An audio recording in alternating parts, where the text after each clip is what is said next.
Today in Murder Mystery History, April 16th. Rachel Lee Anderson was a 40-year-old mother of four, with two adult daughters and two young sons. She worked at a pathology lab and was living in Clarkston, Washington. Clarkston is only a few minutes away from Idaho, separated by the Snake River. Rachel was married to her fourth husband, Charles Capone, no relation to Al Capone, in September 2009. Charles was the proud owner of a mechanic shop and a colorful criminal history.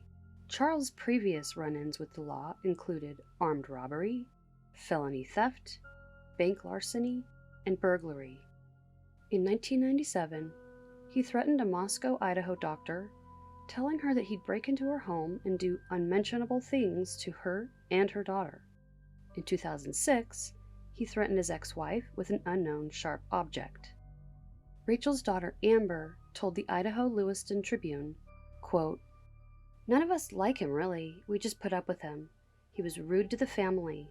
He did things to isolate her. He's manipulative and charming." Close quote. Only a month after getting married, frightening things started happening to Rachel. According to charlieproject.org, Rachel, quote, had filed multiple complaints with the police about being harassed and stalked by an unknown individual. This person had broken her car's back windshield, had slashed her tires, watched her house, and sent her disturbing text messages and telephone calls. She was afraid for her life, close quote. Married in September, the newlyweds skipped the honeymoon phase and slid right into toxic relationship status. On December 27th, Charles was charged with second-degree assault for attempting to strangle Rachel. They separated, and Rachel filed for divorce on January 6th. Meanwhile, the mystery stalker continued the harassment, and Rachel's car was damaged. Though they were estranged, Charles offered to fix her car at his shop. Somehow, it seems a little too coincidental that Rachel had her car vandalized, which meant she needed to have her car repaired, and Charles just happened to own a mechanic shop where he could repair it. If someone is a stalker, it doesn't seem far-fetched for them to wreck something so they can turn around and be the hero who fixes it. Unfortunately, Rachel agreed to the help.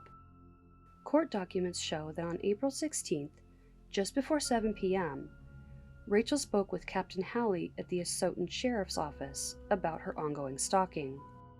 Rachel disclosed that the Clarkston PD told her that Charles was her stalker and that she should obtain an order of protection. She told Captain Halley that she didn't believe it was Charles, and there was some discussion that the stalking and vandalism may have been committed by someone Rachel had dated for a short time. She said that Charles had also been receiving harassing phone calls, so the stalker couldn't be him. Since Rachel left him, Charles had been actively trying to get her back. He gave her a deadline of Friday, April 16th, to let him know whether or not they had a chance of getting back together. Rachel told people that she was going to tell Charles that she was going through with the divorce. Captain Halley advised her that she should not confront him in person, warning that he could become violent again. But Charles had her car. Just after 8 p.m., Rachel left a message for one of her ex-husbands, the father of one of her sons, telling him that she needed to speak with him about something. He tried to call her back several times, but only reached her voicemail. Cell tower records later showed that her phone was near Charles' shop when those calls were made.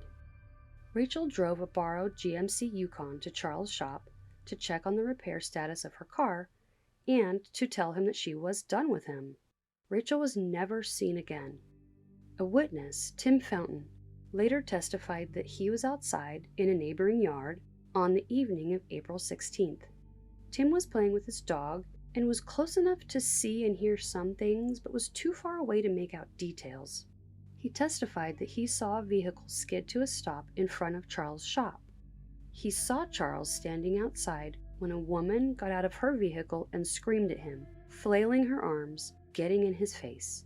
Tim said, quote, It appeared to just be a man and his wife just disagreeing over something, close quote. He went on to say that he couldn't make out what they were arguing about, but he did see the woman lingering in the doorway to the shop. Tim heard the woman say no 2 times, after which he heard a loud bang that sounded like a blown tire, metal hitting metal, or possibly a large caliber pistol. He didn't see the woman again, and everything was quiet thereafter. He said, quote, "I assumed they just tipped something over," close quote. Tim walked toward the shop to see if anyone was injured. He saw the shop door open and close a few times, and heard another man talking with Charles. He said that he heard a pressure washer start, and he saw the vehicle the woman came in drive away. He testified, quote, "I thought everything was fine. I thought she got into her car," close quote. Tim went back to playing with his dog. 3 days later, on Monday the 19th, Rachel's ex-husband was returning their young son to her home after his weekend visitation. But she was not there. That was unheard of. When Rachel didn't show up to work, she was reported missing. Her daughter Amber later testified that Charles did not appear concerned that no one had heard from Rachel, and that he was not involved with searching for his missing wife. Wednesday, April 21st, the GMC Yukon that Rachel was driving was located in the parking lot of a Dynamart station in Lewiston, Idaho. Inside it was her purse, her phone, and the keys. Never a good sign. Naturally, Charles was questioned. His story was that he did in fact see Rachel on the 16th, but that he didn't know where she was. Maybe she was with another guy? He said that the last time he saw her, she was mad that her car wasn't fixed yet, so she went to buy a computer. You know, like most people do on a Friday night when they're going to tell their husband that they're getting a divorce. In an affidavit, Charles admitted that he was the one who was stalking Rachel and leaving harassing messages. He faked his phone number using spoof.com. He further admitted that he'd led Rachel to believe that her stalker was a guy she'd dated. But, he said, he didn't do any damage to her car and didn't know where she was. It was during surveillance of Charles that investigators became aware of David Stone.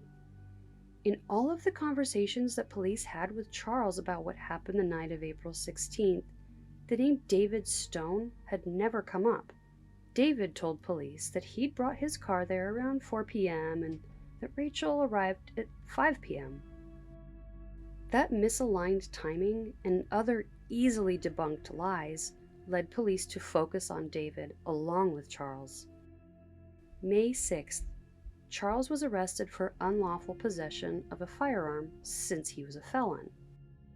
He was sentenced to 33 months in jail. A cellmate of his told police that Charles said what he was in for, but that, quote, "They also think I killed my wife, but I'm not worried because they'll never find the body," close quote. The cellmate only had days left of his 4-month sentence, so he was not reporting that information for any personal benefit. While Charles was incarcerated, the state was compiling a case against him. A man who previously worked with David told detectives that in November or December, David had asked him to, quote, "bump off his wife" in exchange for $10,000. David said that the money would come from a large life insurance policy his wife had. The man declined. For future reference, if someone asks you to off their spouse, definitely say no, that was a good call. But also, report it. He said his reason for not coming forward about it was that he'd heard Charles was related to Al Capone and he didn't want to get involved. He also stated that David came to him in March to say that he no longer needed his assistance as a hitman, not because he thought it through and found new morality. No. David didn't need that guy's help because he made a pact with Charles that they would kill each other's wives. Further questioning of David revealed more and more inconsistencies. In the spring of 2013, David decided to come clean. He said it was because he was a born-again Christian and needed to do the right thing. Maybe. Or maybe because coming clean meant a much lesser sentence if he took a plea in exchange for testifying against Charles. David said that he decided to come clean before the plea deal. So that's honorable.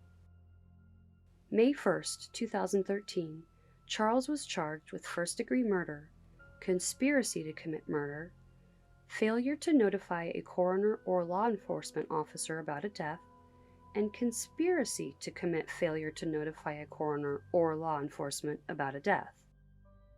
David pleaded guilty to failure to notify law enforcement of Rachel's death. David testified at Charles' trial. His story was a bit different than a murdery wife swap. He said, quote, "I got by the truck and I came around closer towards the back of the side of Rachel's car. Charles was on top of Rachel, strangling her." Close quote. David went on to say that he saw Charles' hands around Rachel's neck and that she was still on the ground. He testified that she was already gone, and yet Charles still continued squeezing. He told the jury that Charles had the look of Satan. David then helped to load Rachel's body into his Dodge Durango, after which he drove until Charles called for him to stop, on a bridge, where Rachel's body was thrown into the Snake River. Supposedly, David became emotional. Allegedly. Okay, so this is the area that back on April 16th, 2010 that we disposed of a package that we had in the back of my Durango.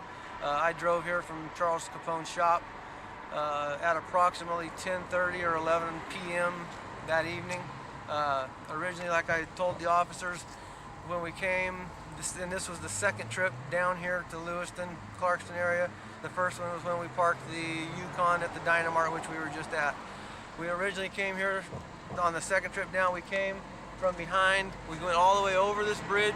We turned around in that parking lot right down there that goes into the RV center. We did a U-turn. We came back all the way over this bridge back to the intersection.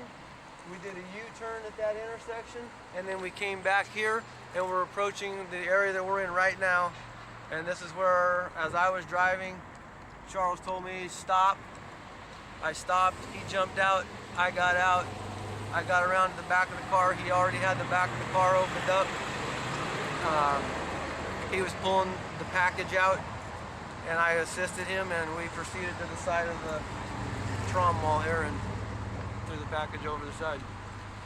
David Stone was punished with a hefty 3 whole years in jail. He was released in 2016. Charles was found guilty of his charges. Upon his conviction, Charles read from a 22-page statement. Quote, "I'm not going to sit here and tell you I killed Rachel Anderson because I didn't. That's not going to happen today." Close quote. His rambling discourse went on so long that after an hour, the judge interrupted to give the court a break. When he finally finished, the judge sentenced Charles to life in prison without parole. Rachel's younger sister, Christina, said, quote, "It's just so hard to say goodbye to someone when you don't know where they are." Close quote. In 2018, the Idaho Supreme Court rejected Charles' request for a new trial. Rachel's body has never been found.